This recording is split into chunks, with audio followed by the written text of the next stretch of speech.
বাংলাদেশের রাষ্ট্রপতি জনাব শাহাবুদ্দিন চুপ্পু লন্ডনে আছেন। তিনি সেখানে শারীরিক চিকিৎসার জন্য আছেন এবং একটি হাসপাতালে ভর্তি হয়েছেন। পত্রিকার খবরে যেটা দেখলাম সেটা হলো তার হার্টের একটি ব্লক ধরা পড়েছে এবং সেই ব্লক দূর করার জন্য যে স্ট্যান্টার নামক যে যন্ত্রটি সেটি সেখানে বসানো হয়েছে। আপনারা জানেন যে মানব শরীরে হার্ট, হৃদয় একটা অত্যন্ত গুরুত্বপূর্ণ অঙ্গ এবং এই হৃৎপিণ্ডের রক্ত সঞ্চালনে যদি একটু 19-20 হয়, মুহূর্তের মধ্যে হার্ট স্ট্রোক করে আমাদের দেশে বহু মানুষ মারা যায়। তো সেক্ষেত্রে রাষ্ট্রের যিনি গুরুত্বপূর্ণ ব্যক্তি, প্রধান ব্যক্তি, তার শারীরিক অবস্থা এবং তাকে সুস্থ রাখা, তার চিকিৎসা পাওয়া, এই বিষয়গুলো আমাদের সাধারণ মানুষের মতোই একদিকে মৌলিক আর অন্যদিকে রাষ্ট্রের গুরুত্বপূর্ণ ব্যক্তি হিসেবে এটি বলতে গেলে ফরজে আইন, অপরিহার্য। দুর্ভাগ্যজনক হলেও সত্যি যে গত সেই 18 মার্চ ধরে ডক্টর মোহাম্মদ ইউনূসের জামানাতে রাষ্ট্রপতিকে বঙ্গভবনের বাইরে বের হতে দেওয়া হয়নি। তার নিয়মিত যে স্বাস্থ্য চিকিৎসা, এই স্বাস্থ্য চিকিৎসাও মূলত বঙ্গভবনের যে ডাক্তার, সেই ডাক্তারের মাধ্যমে করা হয়েছে। আর সেই ডাক্তার, বঙ্গভবনের যিনি ডাক্তার, তার কোনো সাধ্য নেই স্বাস্থ্য উপদেষ্টা কিংবা প্রধান উপদেষ্টা ডক্টর মোহাম্মদ ইউনূসের বাইরে গিয়ে একটি শব্দ করা। রাষ্ট্রপতি যে পদ, এই পদে কে শাহাবুদ্দিন চুপ্পু আছেন কিংবা অন্য কোনো ব্যক্তি আছেন, কে ইয়াজউদ্দিন সাহেব আছেন, does not matter, as long as তিনি যখন বঙ্গভবনে আছেন ততক্ষণ পর্যন্ত তিনি এ জাতির মুরব্বী, এ রাষ্ট্রের প্রথম ব্যক্তি, এ রাষ্ট্রের সম্মান এবং মর্যাদার প্রতীক। আমরা বাঙালি জাতি যে প্রতি বছর প্রায় 7 লক্ষ 8 লক্ষ কোটি টাকার আমরা বাজেট প্রণয়ন করি আমাদের টাকা দিয়ে। সেই টাকা দিয়ে আমরা অনেক কিছু খরচ করি, বিভিন্ন জেলাতে ডাকবাংলো রাখি, রেস্ট হাউস রাখি, দেশে বিদেশে অসংখ্য কোটি কোটি টাকা খরচ হয়। পৃথিবীর যে সকল দেশে আমাদের রাষ্ট্রদূত রয়েছেন, বাংলাদেশে দেখা গেল একজন সচিব তিনি টয়োটা করোলা গাড়ি ব্যবহার করেন, কিন্তু আমেরিকাতে, চায়নাতে, ইভেন ভুটানে আমাদের যে রাষ্ট্রদূত, সেই রাষ্ট্রদূত তাদের সম্মান এবং মর্যাদা আন্তর্জাতিক মানে রাখার জন্য আমরা তাদেরকে ডলারে বেতন দেই। আমরা তাদের ব্যবহার করার জন্য মার্সিডিস, BMW সিরিজের গাড়ি দেই এবং অন্যান্য রাষ্ট্রদূতের সঙ্গে দেখা সাক্ষাৎ করার জন্য তারা যাতে 5 স্টার হোটেলে বসে মিটিং করতে পারেন, এজন্য তাদের বাজেট বরাদ্দ থাকে। এটা রাষ্ট্রের মান মর্যাদার ব্যাপার। অনেক রাষ্ট্র খুব বড় হয়ে যায়, যেমন কানাডা, অস্ট্রেলিয়া, তারপর ধরুন জার্মানি। তাদের যিনি সরকার প্রধান, রাষ্ট্রপ্রধান, তিনি হাতে একটা ব্যাগ নিয়ে যদি রাস্তায় হাঁটেন, সাইকেলে করে যান, এটা তাদের জন্য মানে অতিরিক্ত সম্মান বয়ে নিয়ে আসে। যেভাবে আমাদের দেশের অতি ধনী যারা মানুষজন আছেন, তারা যদি কেউ রিক্সায় চড়েন, সাধারণ হোটেলে খেতে যান, সাধারণ একটি জামা কাপড় পরেন, তাহলে তার সম্মান বৃদ্ধি পায়। কিন্তু নতুন ব্যবসা শুরু করেছেন, আপনার কোনো গাড়ি নেই, রিক্সায় করে আপনি একটা ব্যবসার ডিল করার জন্য আমেরিকানদের সঙ্গে বসলেন, কিংবা ধরুন আপনি একজন ধনী মানুষের সাথে একটা বৈঠক করতে চান, সম্পর্ক করতে চান, ঠিক সেই সময়টাতে আপনার পোশাক আশাক থেকে শুরু করে সব কিছু সেখানে শালীন হতে হয়। একটা সার্টেন লিমিট পর্যন্ত মানুষকে এই আভিজাত্যটা বজায় রাখতে হয় এবং এটা শো আপ করতে হয় মধ্যবিত্ত, উচ্চ মধ্যবিত্ত পর্যন্ত। আপনি যদি খুব বেশি উচ্চবিত্ত হয়ে যান, তাহলে সবাই যখন জানে যে এই লোক এই গ্রুপের মালিক, বসুন্ধরার মালিক, এই গ্রুপ ইস্পাহানি গ্রুপের মালিক, পার্টেজ গ্রুপের মালিক, বেক্সিমকো গ্রুপের মালিক, তারা একটা লুঙ্গি পরে হাঁটলেও মানুষ মনে কিছু করে না, মনে করে যে না এদের আছে অনেক। কিন্তু যে সকল মানুষের ফেজ নেই, লোকজন চিনে না, জানে না, তাকে গাড়ি বাড়ি, পোশাক আশাক দিয়ে, বডিগার্ড দিয়ে তাদেরকে শো আপ করতে হয়। তো তদ্রূপ বাংলাদেশের মতো একটা রাষ্ট্র, সেই রাষ্ট্রের যিনি প্রধানমন্ত্রী হবেন, সেই রাষ্ট্রের যিনি রাষ্ট্রপতি হবেন, সচিব হবেন, এবং বিদেশের সঙ্গে যখন তাদের কোনো বৈঠক হবে, সেখানে আমাদের দেশকে রিপ্রেজেন্ট করার জন্য আসলে ওই ধরনের শিক্ষা দীক্ষা, পোশাক পরিচ্ছদ, আভিজাত্য সব কিছু দরকার। আর এজন্যই কিন্তু আপনি দেখবেন যে রাষ্ট্রের যে কে পোস্টগুলো আছে, পোর্টফোলিওগুলো আছে, সেখানে যথেষ্ট যাকে বলা হয় আভিজাত্য বজায় রাখার চেষ্টা করা হয়। আপনি আইজির রুমে গিয়ে দেখেন, সেনাপ্রধানের যে রুম গিয়ে দেখেন, আপনার কাছে মনে হবে যে আমেরিকার যে সেনাপ্রধান তার চাইতে আরও বেশি জাঁকজমকপূর্ণ। কারণ হলো এটা আমাদের দেশে দরকার, আদারওয়াইজ লোকজন বিদেশে যারা আছে তারা পাত্তা দেবে না। তো সেই অর্থে আমাদের বঙ্গভবন, আমাদের গণভবনে আমরা সাজসজ্জা করি, আমাদের এখানে অনেক খরচ হয়।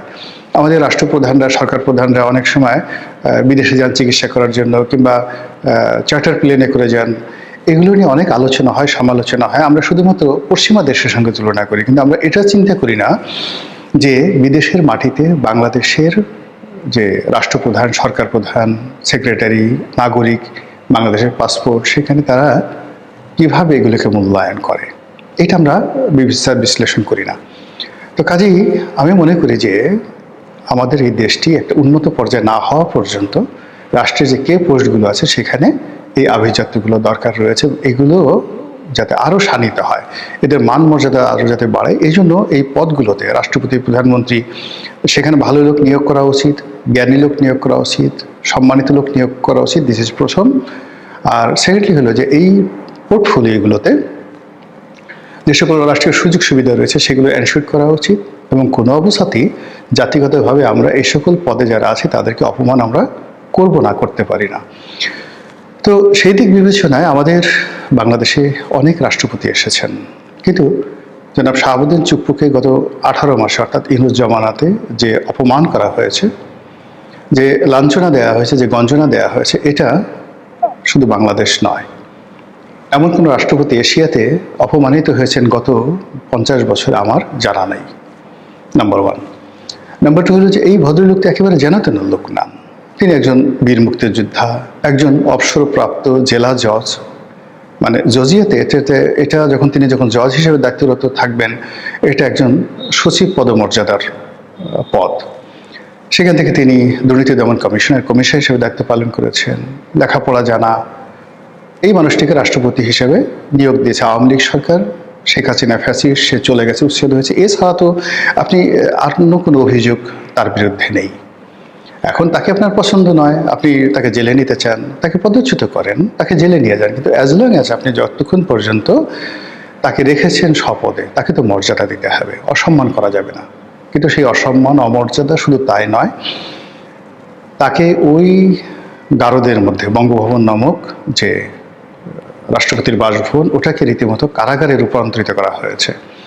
সেই কারাগারের মধ্যে ঢুকিয়ে যে প্রেশার দেওয়া হয়েছে, যে চাপ দেওয়া হয়েছে, যে তাপ দেওয়া হয়েছে, এতে করে এই লোকটি সেখানে হার্ট স্ট্রোক করে তিনি মারা যেতে পারতেন, এবং তার চিকিৎসা দরকার।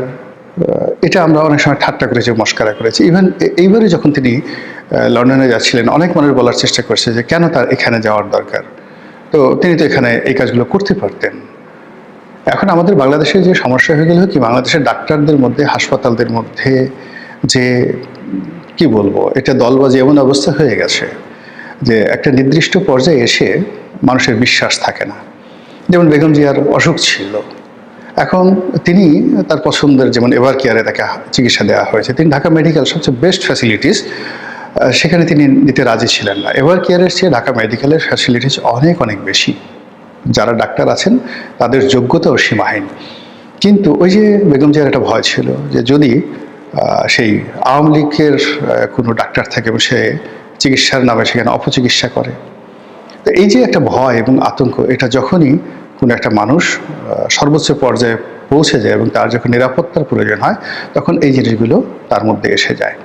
তো এই সমস্ত কারণে কি হলো, আমাদের দেশের বড় বড় মানুষ যারা আছে, যাদের মনে হয় যে তাদের অনেক শত্রু রয়েছে, এবং তারা অসুস্থ হয়ে গেলে, হাসপাতালে রটিতে গেলে তার শত্রুরা এই সুযোগ নিতে পারে, এই ভয় সাধারণ মানুষের নেই, আপনার আমার নেই। কিন্তু যারা মন্ত্রী আছেন, এমপি আছেন, বড় বড় এমপি, আবার জানাতেন এমপি না, বড় বড় এমপি, যাদের অনেক শত্রু আছে, বড় বড় ব্যবসায়ী আছে, ইভেন তার অফিসে যেমন দেখা গেল 1000 কোটি টাকার ব্যবসা, তার পার্টনার আছে, তাকে মেরে ফেলতে চায়, তখন সে করে কি, সিঙ্গাপুর চলে যায়, অন্য একটা দেশে চলে যায়, যেখানে তার একটা বিশ্বাস থাকে যে এখানে যে অস্ত্রোপচারের যে অস্ত্র, সেখানে বিষ মাখানোর সাধ্য স্বয়ং রাষ্ট্রপ্রধান বা সরকার প্রধানও নাই, like Singapore, like Bangkok, like USA, like UK, এই সমস্ত দেশে।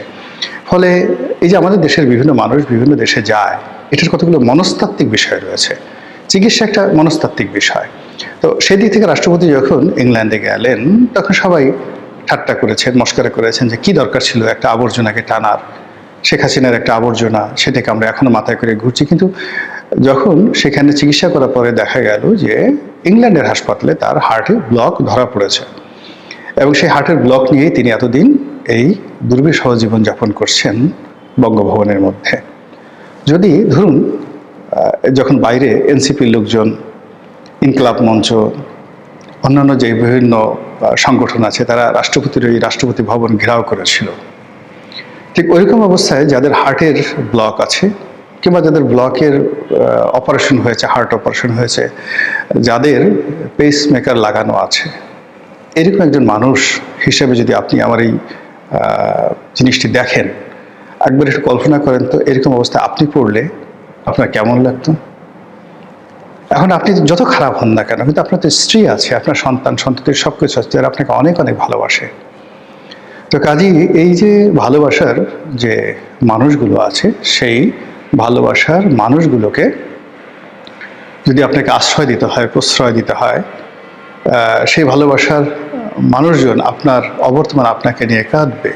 পৃথিবীর সবচেয়ে ডাকাত যে মানুষটি, তারও স্ত্রী তার জন্য কাঁদে, তার স্ত্রী তাকে নিয়ে ভালোবাসে। তদ্রূপ রাষ্ট্রপতির যারা সন্তান আছেন, নাতি আছে, পুতি আছে, স্ত্রী আছে, আত্মীয় স্বজন, ভাই বোন আছে, তো তাদেরকে যেহেতু তিনি রাষ্ট্রপতি নন, তিনি একজন চুপ্পু, তিনি একজন মানুষ, সেই মানুষটি সেই বুকের ব্যথা নিয়ে, ব্যামো নিয়ে এই 2 বছর যাবৎ সে কার্যত বন্দী অবস্থায় ছিল ইউনূস সাহেবের জমানাতে।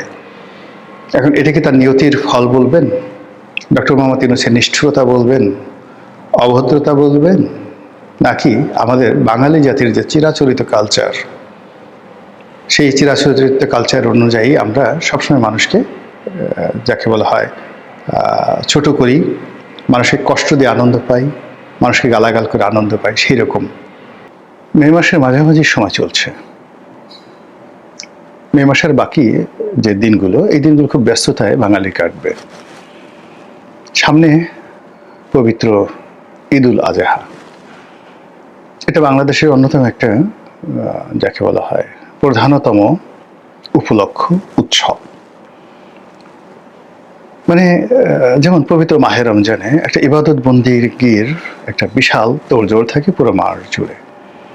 তারপরে যে উৎসব, সেটা এক ধরনের গাম্ভীর্য। কিন্তু ঈদুল আজহা, এটা এই কুরবানির ঈদ, কেউ বলে বকরির ঈদ, এই পুরো বাংলাদেশের যে অর্থনীতি, উৎসব, উদ্দীপনা, মানে এখানে আসলে তেমন কোনো পরিশ্রম নেই, কিন্তু উৎসব রয়েছে অনেক বেশি।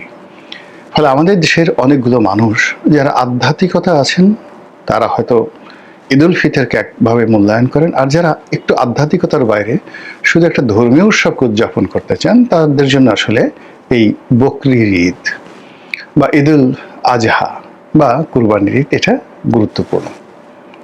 যারা হজ করতে যান এই সময়টাতে, তাদের জন্য তো ভাবগাম্ভীর্য আছেই। বাংলাদেশে যারা থাকেন, তারা হজ না করলেও হজের আনুষ্ঠানিকতা নিয়ে তারা বেশ আগ্রহ প্রকাশ করেন, টেলিভিশনে দেখেন। আর গরু লালন পালন করা, ছাগল কেনা, গরু কেনা, এটার মার্কেটিং করা, এবং এই মুহূর্তে বাংলাদেশে ধরুন 1 কোটি গরু বা ছাগল, কোরবানির পশু প্রস্তুত রয়েছে। তো আমাদের আসলে মূলত 70 থেকে 75 লাখের বেশি গরু লাগে না, বা গরু ছাগল লাগে না, বাকিটা কিন্তু উদ্বৃত্ত রয়েছে। তো এই 1 কোটি গরু ছাগল যে লালন পালন হয়েছে, এর অলমোস্ট 80% কিন্তু খামারিরা তৈরি করেছে, আর বাকি 20% প্রান্তিক লেভেলের কৃষক 2টো 3টা 5টা করে এভাবে তারা লালন পালন করেছে। ফলে এই যে 1 কোটি গরু ছাগল, তার মধ্যে যদি 80 লাখ গরু ছাগল ধরেন, যেগুলো বিভিন্ন খামারে লালন পালন হয়েছে, তো এই খামারিরা এক একটা গরুতে আপনি গড়ে 2 লাখ ধরেন অন অ্যাভারেজে, তাহলে এই 80 লাখ ইন্টু 2 লাখ, কি পরিমাণ অর্থ এখানে বিনিয়োগ রয়েছে, জিডিপির কি পরিমাণ অর্থ। আর এগুলো তারা যখন কিনেছিল, এগুলোকে তারা খাওয়াচ্ছে, আবার এগুলো যখন বিক্রি করবে, বিক্রি করে আবার নতুন তারা কিনবে। সব মিলিয়ে এটা আমাদের অর্থনীতির একটা বিরাট, যাকে বলা হয় টানাপোড়েন, অর্থনীতির একটা বিরাট সময়।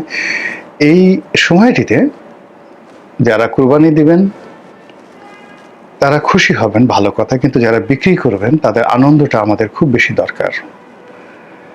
এখন সেই আনন্দ নিরানন্দ করার জন্য সেই পথে ঘাটে চাঁদাবাজি, তারপর গরুর হাটগুলোতে অমানবিক দৃশ্য, হঠাৎ করে গরুর যে বাজার, সে বাজার কমে যাওয়া, ছাগলের বাজার কমে যাওয়া, কৃষকদের যে কান্না, সব মিলিয়ে এটা একটা টান টান উত্তেজনা, সে বিশাল একটা উত্তেজনা। সেই উত্তেজনার মধ্যে ধরুন আমাদের মে মাসটা চলে যাবে, তাহলে মে মাসটার সময়টাতে আপনার কোনো রাজনীতি নিয়ে এই মুহূর্তে কোনো চিন্তা নেই, কিন্তু এই সময়টাতে চক্রান্ত হবে, প্রচণ্ড রকম চক্রান্ত হবে। তবু আমরা এই মে মাসটা বাদ দিলাম, তাহলে আমাদের মাস চলে কোনটা? জুন, জুলাই, আগস্ট, এই তিনটি মাস। এই তিনটি মাস এই সরকারের জন্য অ্যাসিড টেস্ট, সব দিক থেকে। ইতিবাচক অর্থে অ্যাসিড টেস্ট, নেতিবাচক অর্থেও অ্যাসিড টেস্ট।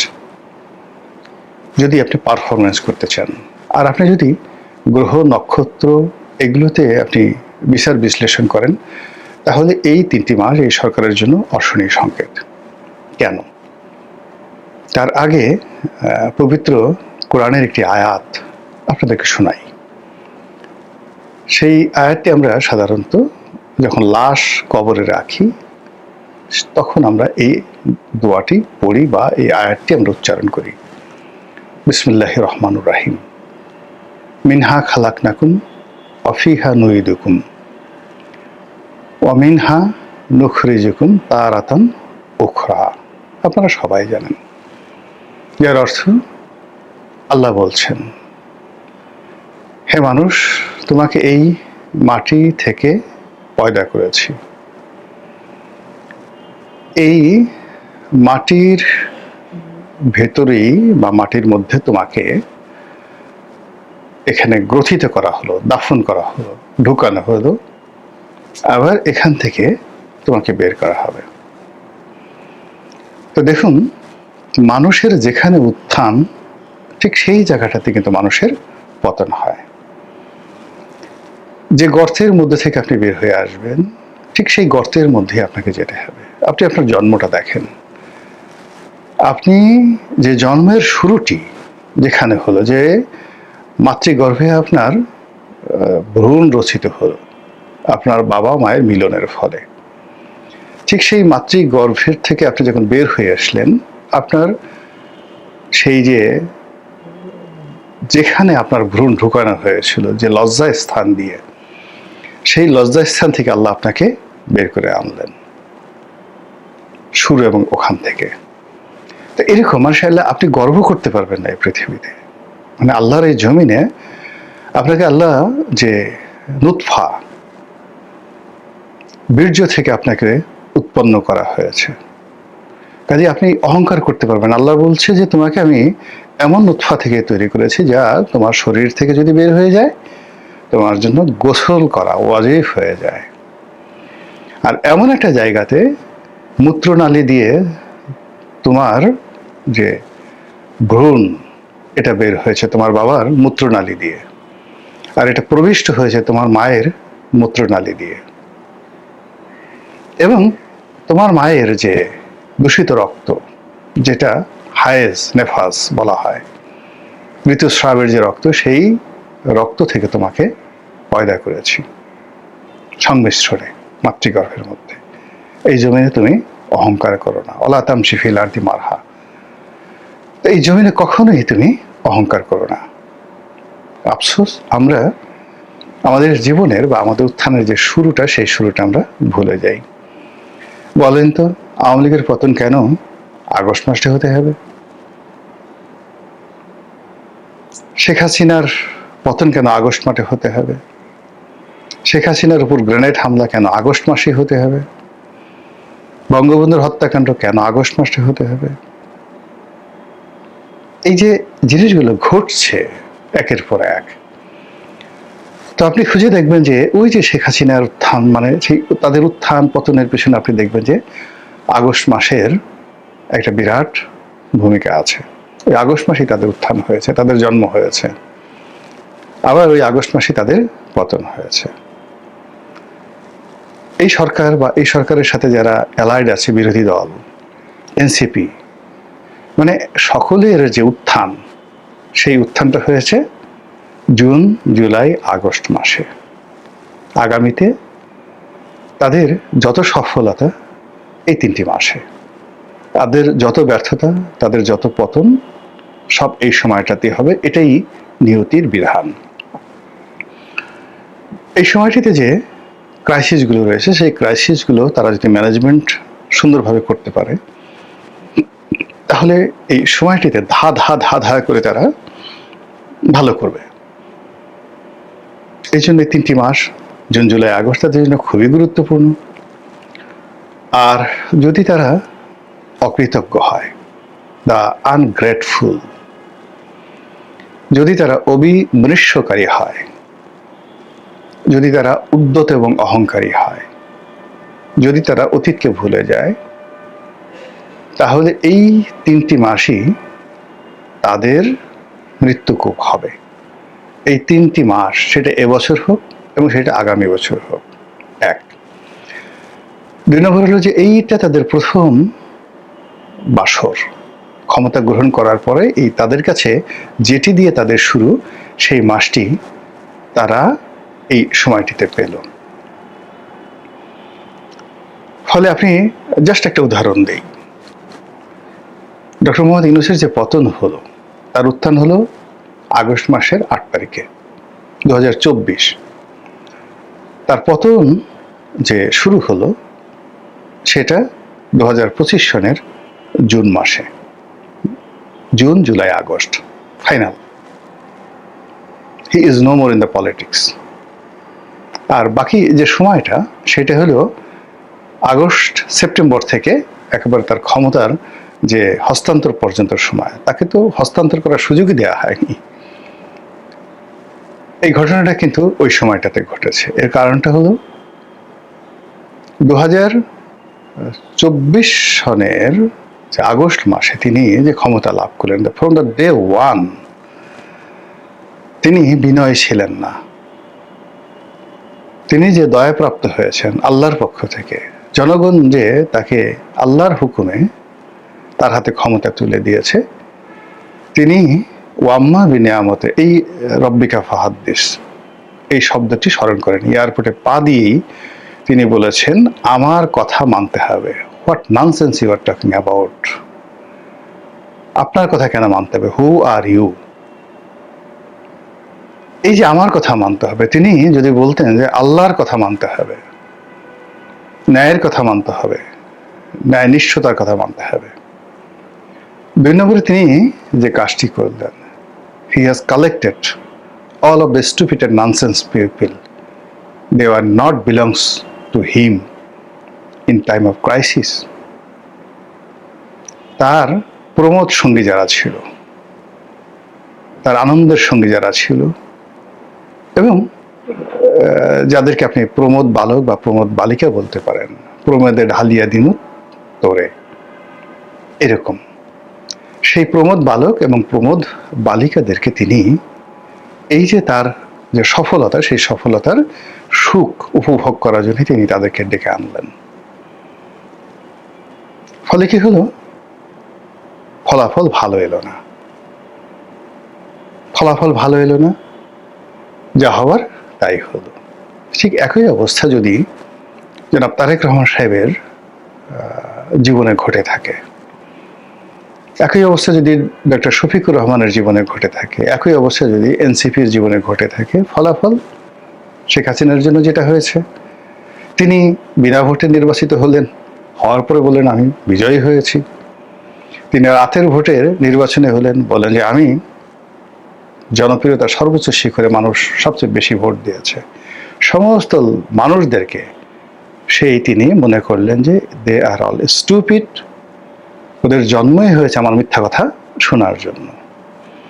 আবার সারা দেশের মানুষ একত্র হয়ে তাকে তাড়িয়ে দিল, যে উদ্যত স্রোত, এই যে গণভবনে গিয়ে তাদের যে ক্রোধ দেখিয়েছে, এই ক্রোধ, এই লোক সব জামাতের না, সব এনসিপির না, সব ইউনূসের না, সাধারণ মানুষের ক্রোধ ছিল 90%। অর্গানাইজ করেছে ডিপ স্টেটের লোকজন আছে, বাট 90% লোক তারা সেখানে গেছে, সেই ক্রোধ এখনো নিষ্পত্তি হয়নি।